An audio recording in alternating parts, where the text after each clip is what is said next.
Inspiration 92.3 FM. This is The Big Story. The Big Story. Incisive insight, interviews, banters, and interactions on the biggest stories in the land. The Big Story starts right now.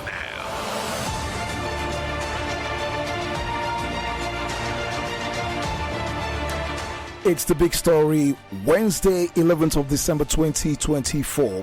Welcome along, Smart. Uzechi is my name. You can join me live on Instagram at Captain Smart 007. You can also go to our website www.ifm923.com, or you can go and watch or listen to us live via the Facebook channel Inspiration 92.3 FM. When we open the phone lines in just a moment, you can call us on 0700 923 923, or you can send messages to WhatsApp, including voice notes not more than 45 seconds, to 0817 313 6193. As we welcome the big man, Osumili. He's got a big story this Wednesday. Good morning to you, sir. Morning to you, Captain. I'm glad to be here. The big story for this midweek. I've been having this discussion, this debate with the producer of this program, The Big Story, essentially on what should constitute the big story for today. We started talking yesterday. She brought one topic, and I said, not enough. We'll continue the discussion in the morning, and we can choose a topic. Tradition is we'll put out a series of topics, maybe 3, and then we'll look at them and weigh it and decide which one is big enough for the big story, and then we go ahead and work on that as a big story. It's the editorial briefing. That's what we call it. We discuss these things and we agree. So I got in this morning, and the producer came and still one story, the same story. And I said, this is not democratic. But we went back and forth and we compromised. So we agreed. The big story this morning, one story. And the producer is insisting is the Edo State budget presentation of yesterday. I normally, I wanted to look at how Yabilo will spend Christmas in prison. I mean, and the travels of Brother Dele. Those ones actually caught my fancy, but the producer has the final authority on the briefing. So she said, one topic, the Edo State budget presentation yesterday has gathered the most debate. It's the big story for this Wednesday. So we'll go there. We'll look at that incident from Edo yesterday, because it was all about the gaffe the governor made. While he was presenting the numbers, the Edo State 2025 appropriation bill to the State House of Assembly in Benin City, Governor Mondo Pebolo at some point stumbled on his way through it, went back and forth, and then he said, it's confusing me. Eventually the budget was presented, but social media went agog yesterday. This perhaps is the biggest talking point in the country today. So we'll bring it to you on the big story today. Some people have said the video was doctored, but I can confirm it wasn't doctored. What happened yesterday is what happened yesterday. People in the Edo State government have told me this morning that it wasn't doctored. So let's start from this one. That moment when Governor Mondo Pebolo, in front of lawmakers in the Edo Assembly, presented the budget. The Edo State 2025 appropriation bill of 605 billion 76 million 76. Let me take it again. 506 billion 605 billion. 776 billion.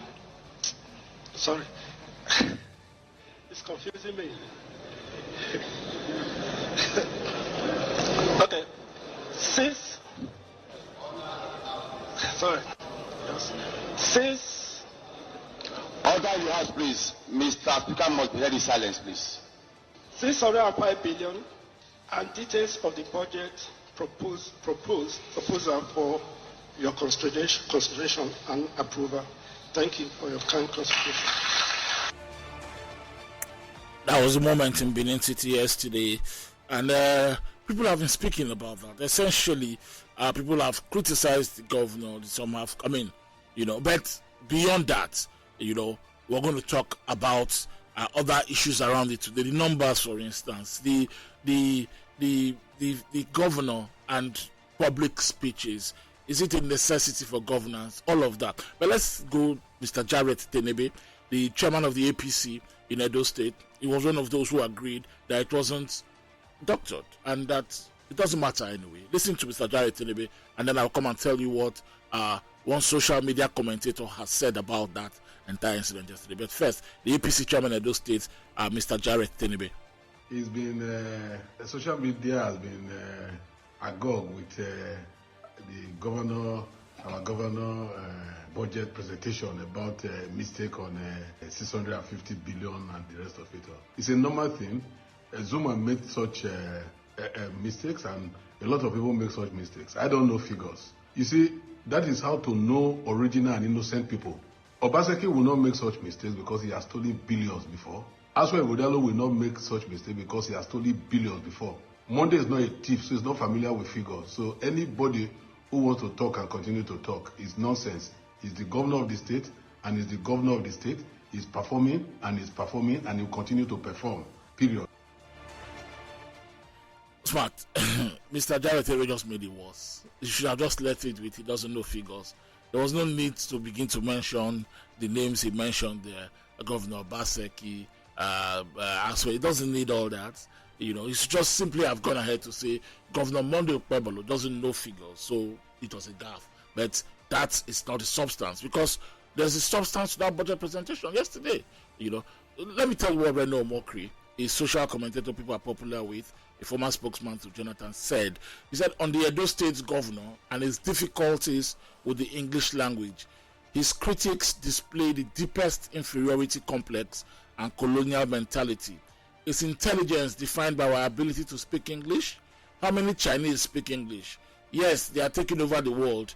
India is currently the fastest growing economy on earth with a growth of above 7%. Yet Indians do not speak English. They speak mostly Hindi. You cannot speak your own native language and you mock a man fluent in Bini and Isan, the two most spoken languages in Edo State. Please fact check me. Ability to speak multiple languages is a sign of deep intelligence. Senator Monday Okpebholo is more intelligent than you who can only speak English. This is the pseudo-intelligence that is destroying Africa. We have translated the Bible into almost all African languages, yet we do not have science textbooks in any of our languages. As a people, we define intelligence by our ability to speak fancy, highfalutin English. But the smoother, the better. Yet we cannot feed ourselves, build our own infrastructure, develop our indigenous military industrial complex. Better learn from the Yoruba. The more their singers and movie directors release songs and movies in Yoruba language, the more the world accepts them. The more they do the same in English, the less the world accepts them. Who told you the Englishman wants to hear you speak, sing, and act in your own level, in your low-level English? Is that why they make you take TOEFL and IELTS before you get a student visa, even if you have a PhD? Smart. Again, no matter how you try to run away, from what Governor Monday Okpebholo said yesterday, the more it brings you to it. Mr. Omokri is making an argument here, but can his argument hold water against, that presentation yesterday? Or can we just simply forgive Governor Monday Okpebholo and move on? Like I always like to say, leave voting the right for boss, enter boss. Yeah, I think that's political patronage, really, what Reno is trying to do. If it was somebody from the PDP or the Labour Party, a governor from those extractions that made this gaffe, yes, he wouldn't be saying what he's saying now. He's saying it because he still wants to look good in the eyes of those that the APC leadership. I agree with him to an extent. The ability to be fluent in English language does not summarize intelligence. Really, I agree. But if Governor Okpebholo showed up in the House of Assembly yesterday and he said he was going to present the budget in Esan language, yes, or in Bini language, or in Pidgin, nobody would have. But you came to present the budget in English language, and I think it baffles me that a governor who says he has a master's degree does not know figures. How did he get his MBA? How did he get it? It's an MBA. Yes, he has a master's degree. So how come he cannot pronounce 650 billion, 700 and something million, something thousand? He cannot do that. It's embarrassing. The next time they bring him to the public, maybe the people who are managing him also, I blame them. Maybe they left those figures for him in numbers. They would have written it out for him in words. Just like when people come to read the news, it's in words.